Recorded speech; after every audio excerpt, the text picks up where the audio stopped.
We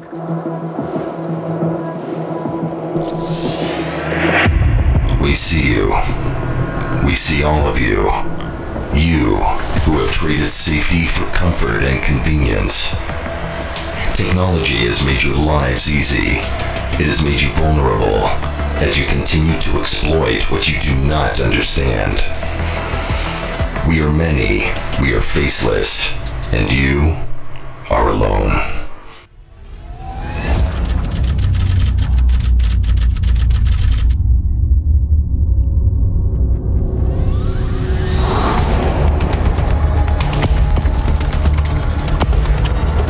Remoting to dropper.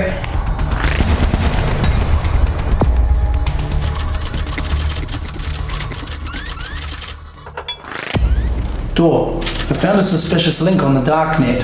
It appears to be some kind of pre-configured rootkit. Run it at the lab and see what it's configured for.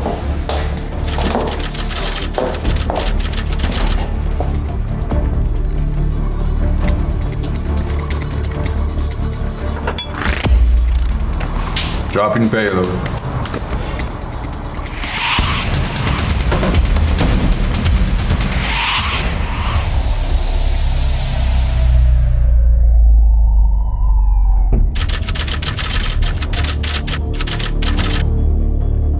It's a malware designed to create blackouts. Upload it to the CyberGrid. Warn the others.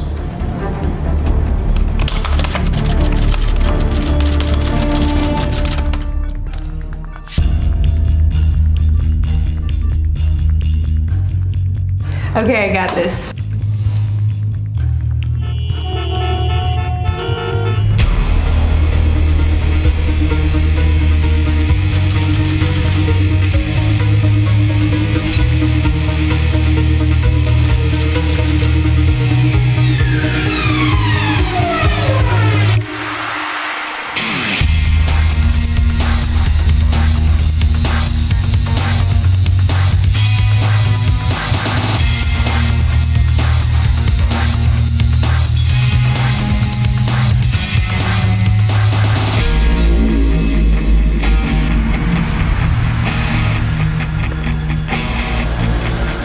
We've been booted! Sir, the hackers fell into our honeypot. Their connection to the OT network has been terminated. All systems are secured. Thank you, sir.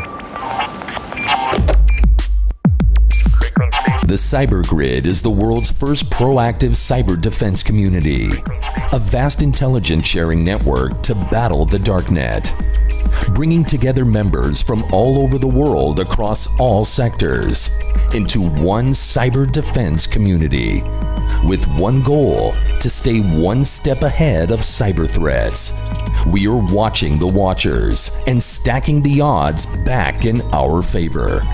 Stay protected, stay connected. CyberGym. Expect the unexpected.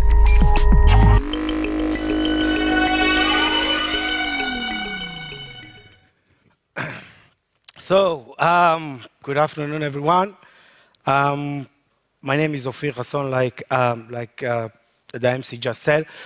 We'll walk through in the next 45 minutes or so about the idea and about some misconceptions that I want to break, that I want to change, that I want you guys to think at the end of this presentation, at the end of this conference, a login conference, that it's a little bit different around the world. It's a little bit different what we are seeing on TV or what we are seeing in the movies or what we are seeing in other places. Cyber world, the cyber battlefield, the cyber domain is quite different than we used to. There's a short movie that you just saw. Maybe it's a kind of a Hollywood movie a little bit, but it's actually been filmed in CyberGym headquarters in Israel. And some of the guys that you saw over there are actually CyberGym's employees. And there are some pieces of code as part of the movie which are real piece of codes that we got lucky, right? And got the idea and got those pieces of code from real attacks and real case studies around the world. Just again, in a nutshell about myself, I served the Israeli Defense Force for almost 5 years in different roles, different positions. Most of them are in cyber intelligence around the world, working with different militaries in different states. After that, I worked in a few positions in the Israeli high-tech sector, if you like. And in 2005, I joined the ISA, the Israeli Security Agency, which is actually the regulator in Israel. I know that there is in progress a new cyber law here in Lithuania. I believe that there is a law already in place in the EU, and of course, there is a law in the US, and hopefully in Asia in the near future. In Israel, it's already been in place. There is already a law from 2002 that actually regulate or mandate ISA to regulate critical infrastructures in Israel. Now, when I say critical infrastructure in Israel, I mean an organization that's been defined by the regulator, by the government, as a critical ones for the state of Israel. I believe it's the same way everywhere around the world. There are plus minus 8 different sectors that been defined as a critical infrastructures, and of course we are, as you probably all of you guys already heard, we partner with TELIA as a strategical partner here in Lithuania, exactly as here in Lithuania, and we're going to do that in other places around Europe. Telecommunication and communication is a critical infrastructure, is a critical domain everywhere around the world, and I'm assuming that also under the new law in Lithuania it's going to be defined as a critical infrastructure. I did that positions in ISA for almost 10 years, or a little bit more than a little bit less than 10 years in different positions in different roles. I've been in the other side, in every side and every aspect of the cyber domain. Now, I saw a lot of young people here. I've been told that there is a lot of tech-savvy people in the audience. I'll be more than happy to turn this presentation to a little bit more tech-oriented presentation, so feel free if there is any questions after the presentation or that you want to ask me or you want to ask CyberGym team. We will be outside for a few more, I don't know, about an hour or so. So if there is any additional questions, additional follow-up questions that you would like, we can do that after the presentation. I did the offensive part, I did the defensive part, I did the intelligent, the technology part. So the core team of CyberGym, all of them actually came from different agencies in Israel, different security agencies in Israel.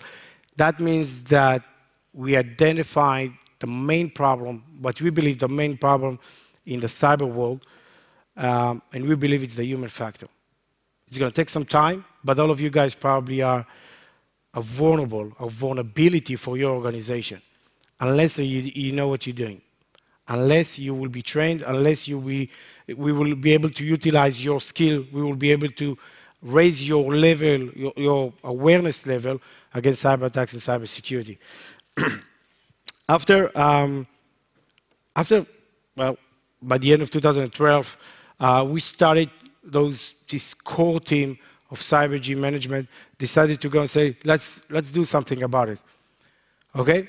Let's see what there is out there, what the market is offering for us as customers, as a potential customer, as a critical infrastructures, to train our people, to leverage our skills, to leverage the awareness level, to utilize our capabilities as an organization, as a group, and as an individuals. And we did quite an intensive research around the world, and we went over more than 5 different countries, more than dozens of organizations, training organizations, to see how they train cybersecurity. Back in 2005, back in 2008, and then in 2013, we discovered that at the end of the day, everyone teaching cybersecurity using presentation-based, a little bit of hands-on, a little bit of computers, but that's it. Most of it's preset, most of it's already been organized before. It's not something that it's aimed for a specific sector, a specific threat, a specific audience. So we decided to establish CyberGym back in 2013, according to what we believe will be the best way to train organizations, to train people, to train employees. When I say employees, I mean your board members, I mean your C-level managers, CEOs, CFOs, CTOs, and of course, also your IT experts, your cybersecurity experts, everyone across the board in your organization need to have a training session, a training on cybersecurity in different aspects. The idea behind CyberGym, and again, going back to the partnership that's been announced yesterday, is to have a real facility, is to enter to a real place with a real infrastructures, with a real hackers inside, with a real threats, with a real vulnerabilities, and to be trained on a real environment, which is tailor-made, which is customized to your level, which is customized to your needs, to your threat model.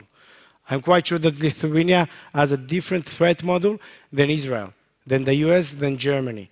So we need to adjust that. We need to focus, we need to say, this is your threat model, this is what you need to be trained on, this is your level of, I would say, skill level or whatever, and I need to leverage that, I need to change that, I need to improve your capabilities as an organization, as a group of people, entering to a real facility, having a fight, without blood, but having a fight against real hackers on the other side of the world, like in a real world, but to have the ability to learn from those hackers, to have the ability to create a dialogue after the training, to see these hackers and ask the questions and ask them what you guys, as the good guys, as a trainees, did good or did, well, not that good, not exactly as according to plan.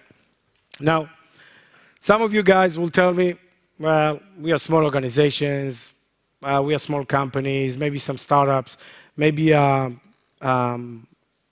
domestic companies here in Lithuania. No one cares about us. We are not really a target. We are not Israel.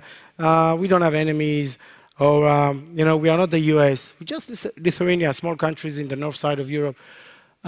So be honest and tell the truth. And I think the former FBI director already said that much better than I do. It's just a matter of when. And we saw that in the last few weeks, and we saw that in the last few months, and we saw that in the last few years. It's just a matter of when. It doesn't matter if you're a 10-people company or a 10,000 people company with 10 branches around the world. It doesn't matter.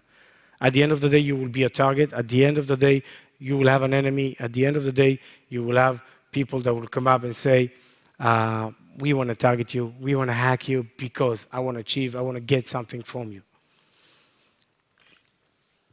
And a lot of people cried in the last few weeks, right? We don't want to cry. We don't want to cry. And I have something to say. I really do. Statistics are real statistics. 0 attacks or 0 damage on CyberGym's customer from WannaCry. Now, it's not because we are the best, or it's not because that we were able to defend those guys 100%. It's because the organizations, once they heard about the WannaCry attack, we published a mitigation snapshot, a mitigation brief, what to do.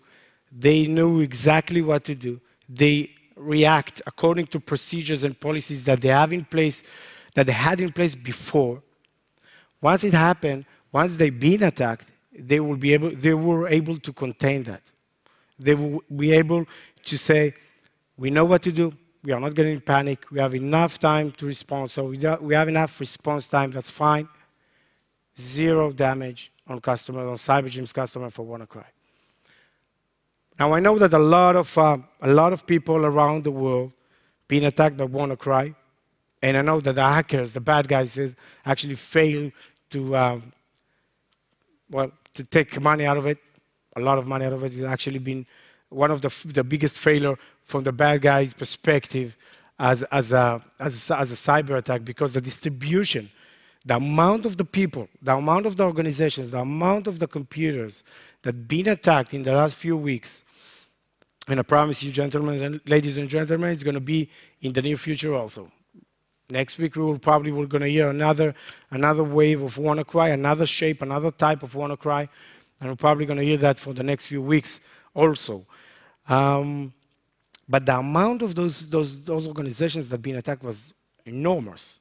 A lot of people from around the world, a lot of organizations have been attacked, but at the end of the day, nothing happened. I know it was a lot of media coverage. I know that a lot of organizations got panic, but at the end, but if you know what you're doing, you can contain, you can react, you can respond to this kind of attacks, and even much more sophisticated ones.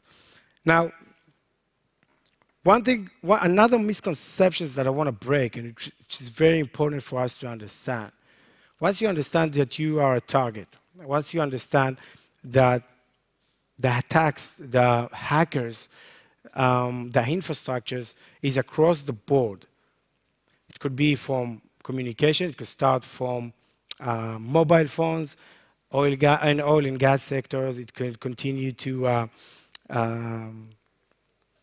energy maybe, and other government, IT companies and others, but it could be all over the world also. Because there are different types of hackers, there are different types of bad guys. Now I know all of you probably, or most of you guys already read that somewhere in the internet or saw a presentation or heard a presentation about that. What I want to focus as part of this slide is, and I've been asked that yesterday in the presentation yesterday, on national or state-sponsored organization, right? Cybercrimes, we all know, it's kind of a crime organizations around the world that try to get money and trying to fight in this kind of in the cyber world as a new battlefield, which allow them to get a lot of money. Terrorists, we all know terrorists around the world, unfortunately, using this cyber world to communicate, to work together, to try to execute all kind of terror events around the world.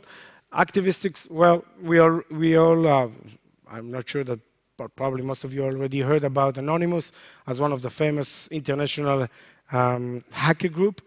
As far as we know, is slowing down a little bit. But I want to focus a little bit on the fourth type of hackers, national states or state-sponsored hackers. If you guys already read what happened in WannaCry, what happened around the world, you probably saw some assumptions that North Korea is behind the attack. Now, it could be true, it could be wrong. Who knows? One thing that is very, very interesting in the cyber world, that CyberGym can attack Lithuania, can attack North Korea tomorrow morning, get sponsored by the Israel government, no one will know. If I'm doing the right attack, if I'm very professional organization, again, that's been sponsored by a government.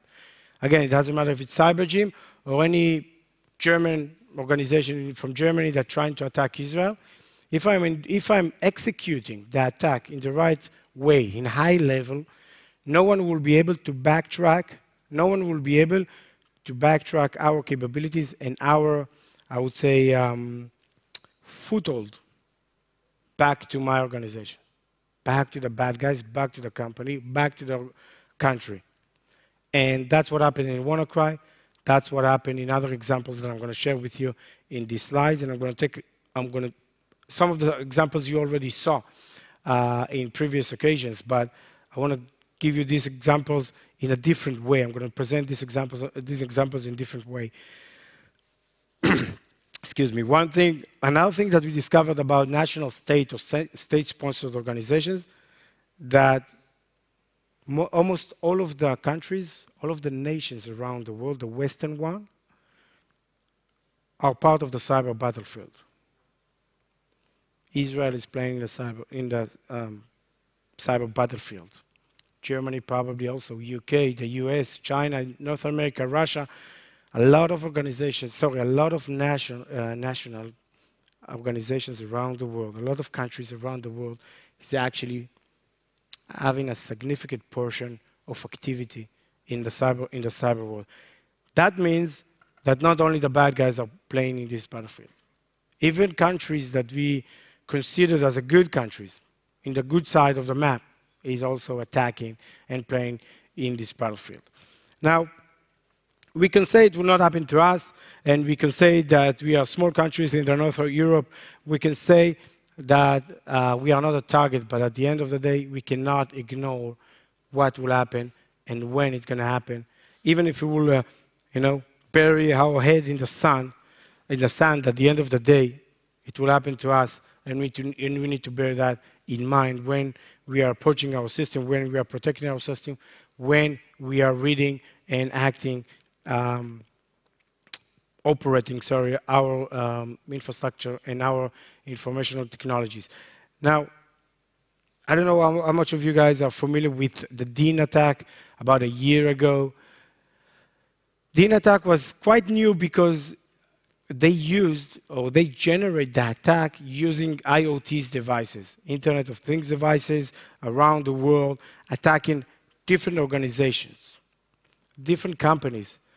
I'm quite sure, even though the Americans love Starbucks coffee, it's not a critical infrastructure in the US.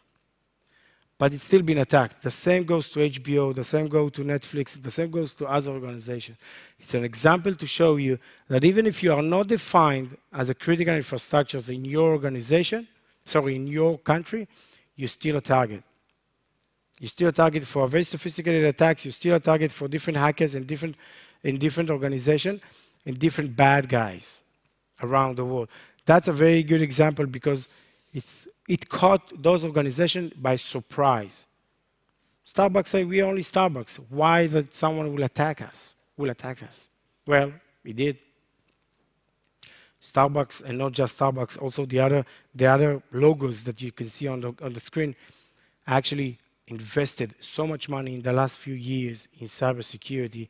Some of them actually triple their budgets on cybersecurity and in IT to protect their organization. Now, I don't know, again, another example that you probably already read in the newspaper, in the internet or any other place, but San Francisco Metro has actually been attacked a few months ago in a very simple and in the same way, in the same time also very sophisticated attack that caused uncomfortability to the citizens of San Francisco, because they actually were able to drove or to use the train free of charge for 7 days. Now that's perfect for the citizens, right? Suddenly everything is free, suddenly you can do whatever you want, suddenly you don't need to pay.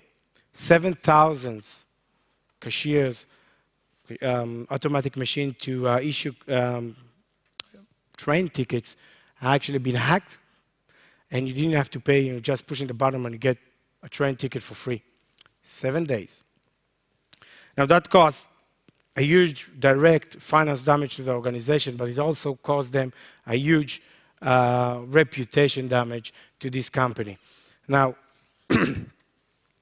the attack was ransom attack, right? They want more money. They wanted from the company owners, from the trainers, more and more money to get to release those automatic machines. But at the end of the day, according to the company, they said that they didn't pay. But now, that's a municipal company. They have to report. They are a very, very transparent company to San Francisco government, to the San Francisco city.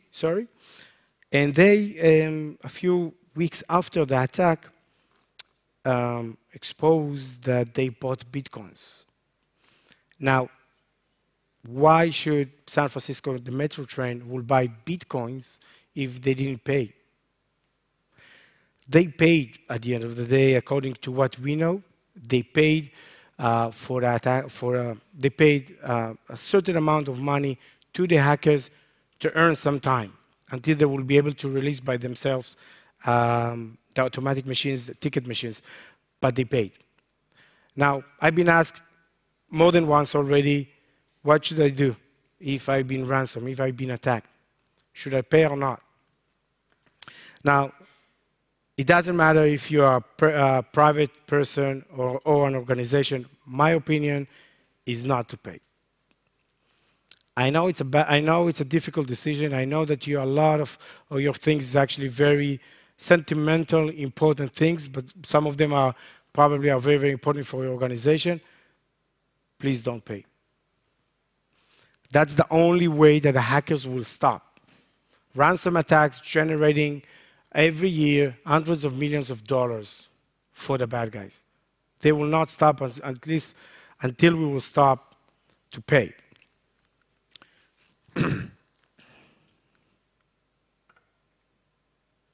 Really?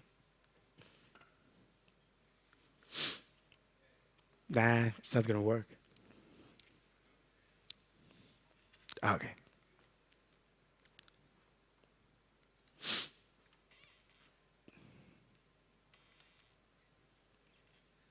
That's okay. We're going to fix it in a second.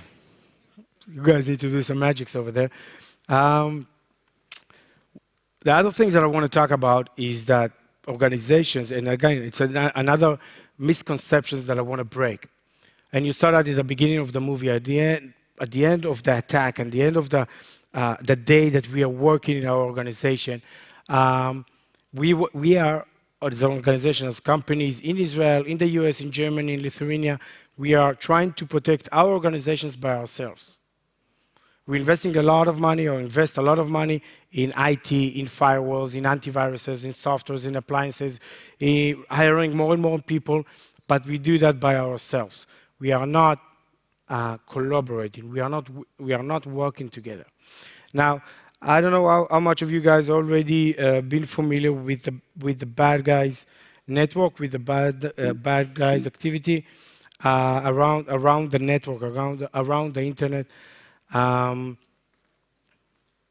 are collaborating. They are working together. They are sharing information. They are sharing pieces of code. They are sharing malwares. They are leveraging their capabilities against us. We believe that if we want to do that, we need to do the same thing in our side. We need to collaborate. We need to work together. We need to share information. And that's the cyber grid that we saw at the very beginning of the presentation in the movie, and which CyberGym is going to be the one that actually operates the cyber grid around the world. And I will elaborate. I will elaborate on that in the end of the presentation a little bit more. Now, like I said, through my presentation, there are a lot of ways to contain a cyber attack. There is the IT part, the technology part, right? To add another firewall, to change the rule in the firewall, to add another antiviruses, maybe to change a little bit the configuration, maybe to block the internet. But that's the tech part. There are a lot of different aspects how to contain a cyber attack. What about the media? What about the TV? What about the social media? How, as an organization, let's assume that my organization being attacked by hackers, and now there is all over the social media, Facebook, LinkedIn, Twitter, everyone is talking about that there is, I don't know, electricity company in Israel that's been attacked, and they don't know what to do, and they are all over the place, and there's going to be a blackout in Israel, and it's not going to be electricity for a few days, and everyone is starting to panic because everything is all over the media. What are we supposed to do? As a managers, as a board members, how we will contain these kind of attacks from a media perspective. And we had a very good example that I can share with you, a bad example, by the way, I'm already going to say that, a bad example that I'm going to share with you, which is Sony Picture. We all saw what happened with Sony Pictures around the world, with North Korea and the movie and everything, and all the the data, the information, the agreements that have been released all over the news to the public, which caused a lot of a huge damage, a huge financial damage and reputation to Sony. So the only thing that you expect from Sony to do is actually to say, we're sorry.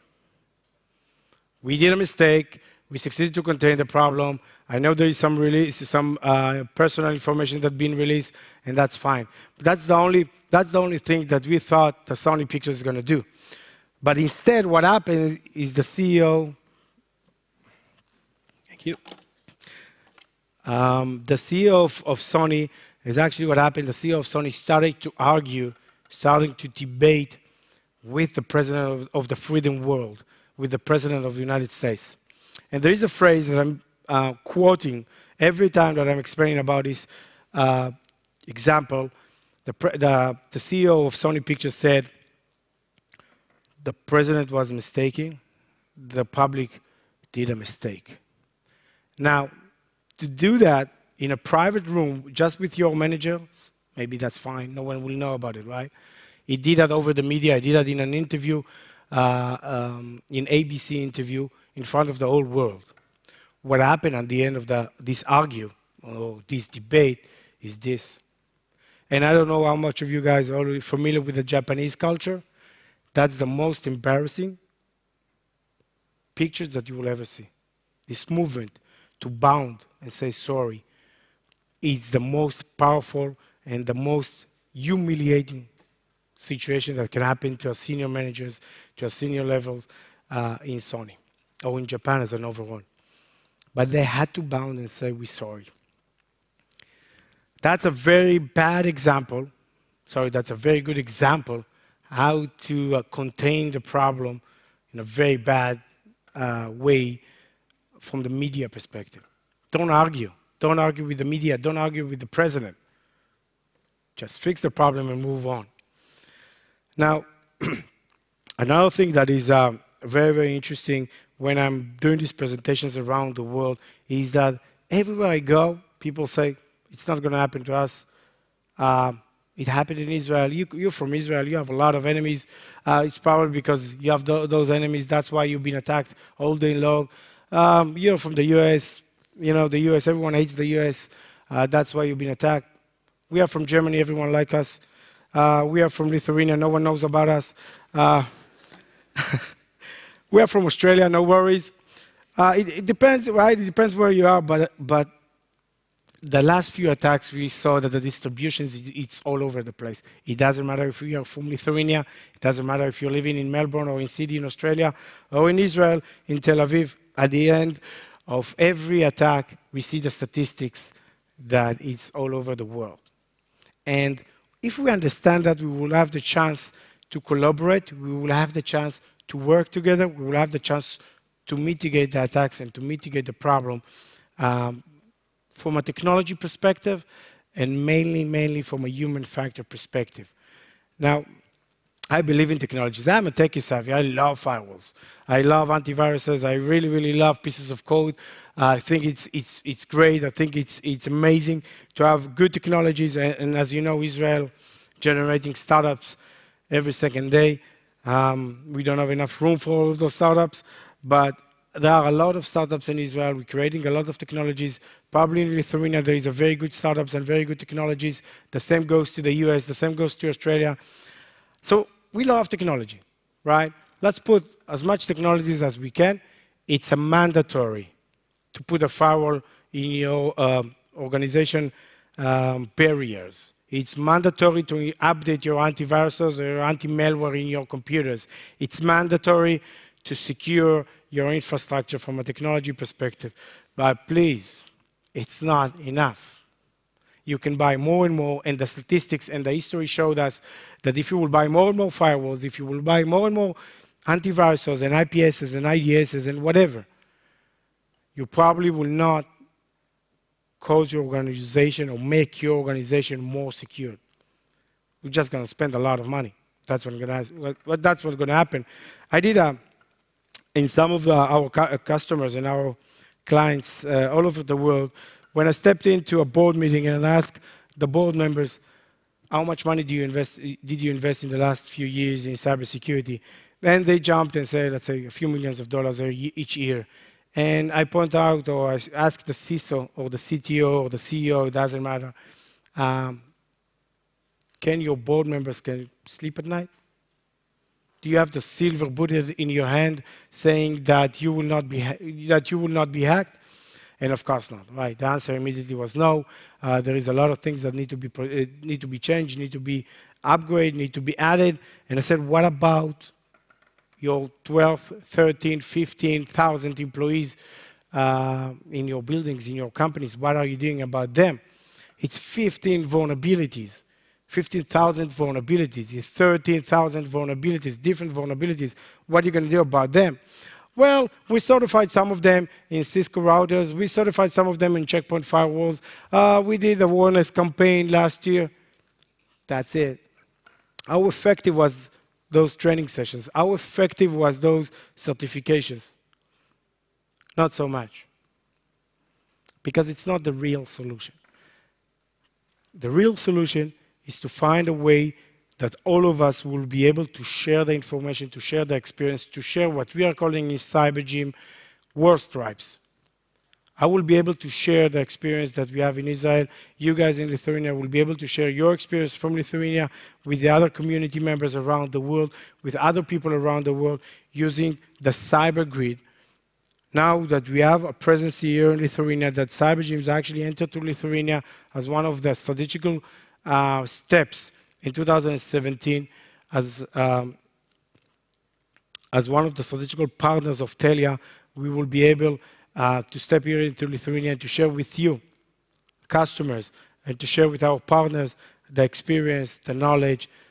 When I said share, I mean we can provide reports, we can provide forensics activities, we can provide training sessions, we can provide an international training session. Think about it that the US CyberGym customers from the US can train you guys, or the Israeli ones can do that. Or hackers from Australia will try to hack to your organization, sorry, to your infrastructure as part of the CyberGym here in Lithuania.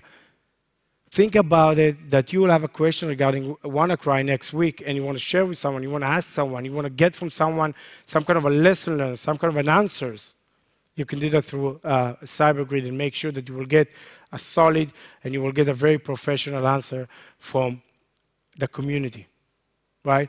We call it the expert's wisdom, but everyone can call it in any other way.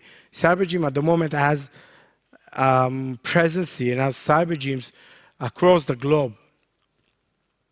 We have presence, we have CyberGyms in Portugal, we have CyberGym in the Czech Republic, we have one in Australia, we have a few in Israel. We're going to have one up and running in the US. And again, I'm proud to say that we have one in Lithuania. And that puts Lithuania on a map. That puts TELIA's partnership together with CyberGym on a map, which allowed us to work together and to create what you're just seeing right now on the map, the CyberGrid in a global aspect. In the CyberGrid, you will be able to find right now, if you will be able, once you will be able to register through our partnership here in Lithuania, again, TELIA, together with our local representatives, Marcus and his team, you will be able to get all the information that I just mentioned, and you will be able to start having training in the facility here in Lithuania. More than happy to ask any other questions that you have after this presentation.